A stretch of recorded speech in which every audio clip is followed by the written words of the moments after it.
ஒரு ஊர். அந்த ஊரில் ஒரு பைத்தியக்காரன்.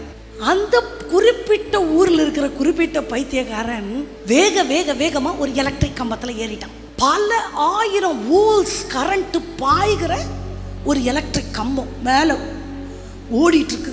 ஜனங்கள்லாம் பார்க்குறாங்க. அவன் 10 அடி ரீச் பண்ணுறதுக்குள்ள அப்படி பசுபமாகி கருகி கீழே கறிக்கட்டையாக விழுவான். ஏன்னா அவ்வளோ பவர். அவனுக்கு தெரியலை. 2 இன்ட்டு போட்டு எலும்பு கூடு போட்டு அபாயம்னு எழுதியிருக்கான். அதெல்லாம் அவனுக்கு கண்ணுக்கு தெரியல. அவன் தான் பைத்தியக்காரனாச்சே. வேகமாக ஏறி கொண்டே இருக்கிறான். பாதி கம்பத்துக்கு ஏறிட்டான். இன்னும் ஒரு 10-15 அடி ஏறிட்டான்னா அவன் வாழ்க்கை முடிஞ்சது.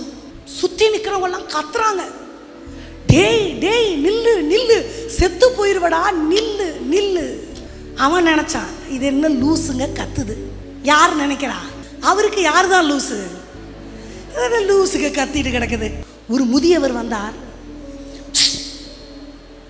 அப்படின்னாரு. அவ்வளோதான், பின் ட்ராப் சைலண்ட். ஏறிக்கொண்டிருந்த பைத்தியம் நினைச்சான், எல்லா பைத்தியமும் அமைதியமாயிருச்சு. குனிஞ்சு பார்த்தான், கீழே யார் நிற்கிறா? முதியவர் ஒரு ஆக்ஷன் பண்ணார். அதை நான் உங்களுக்கு செஞ்சு காட்டுவேன், அதுக்கு அர்த்தம் நீங்கள் சொல்லணும். ஓகே? முதியவர் என்ன பண்ணார்? இவன் பைத்தியக்காரன் பார்த்த உடனே பக்கத்தில் ஒரு அம்மா கூடையில் வடை சாப்பிடுவோம்ல, வடை வித்துட்டு இருந்துச்சு. ஒரு நிமிஷம் இருந்து அந்த கூடையை வாங்கிட்டு வந்துட்டு அவனை பார்த்து இப்படி ஆக்ஷன் பண்ணார். அப்படின்னு என்ன அர்த்தம்?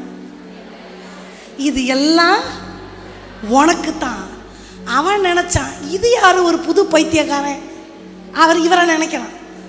ஸ்டிக் பண்ணிட்டே வாங்க, எத்தனை பைத்தியம் வருதுன்னு. அந்த பைத்தியத்துக்கும் புரிஞ்சிருச்சு என்ன அர்த்தம். இந்த வடையெல்லாம் உனக்கு தான், இறங்கி வா. பசியா இருக்கான், கிடைச்சா போதும். இப்போ கரண்ட் கம்பியை தொடணும்னு அவனுக்கு தோணலை. அபாயம் நினைச்சு திரும்பி வரல, இந்த வடை கிடைச்சா போதும்னு இறங்கி வந்துட்டான். கப்புன்னு பிடிச்சி வடையை 2 கொடுத்து, அது மேலே போனால் செத்து தொலைவை, இந்த பக்கம் வான்னு தள்ளி விட்டாங்க. பைத்தியக்காரனை பெரியவர் கையாண்ட விதம் எல்லாருடைய இருதயத்தையும் கவர்ந்தது. ஆனால் பைத்தியக்காரனுடைய புத்தி சுயாதீனமற்று போனதுனால் சத்தியத்தின் வழி, பாதுகாப்புக்குரிய வழிக்காக கூவுகிறவனை பார்த்தா எப்படி தெரியும்?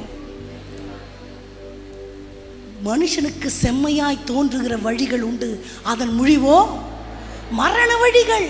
கத்துறவங்களை பார்த்தா பைத்தியம் மாதிரி இருக்கு. இவர் எங்க போறாரு? ரொம்ப கரெக்டா போறாரு.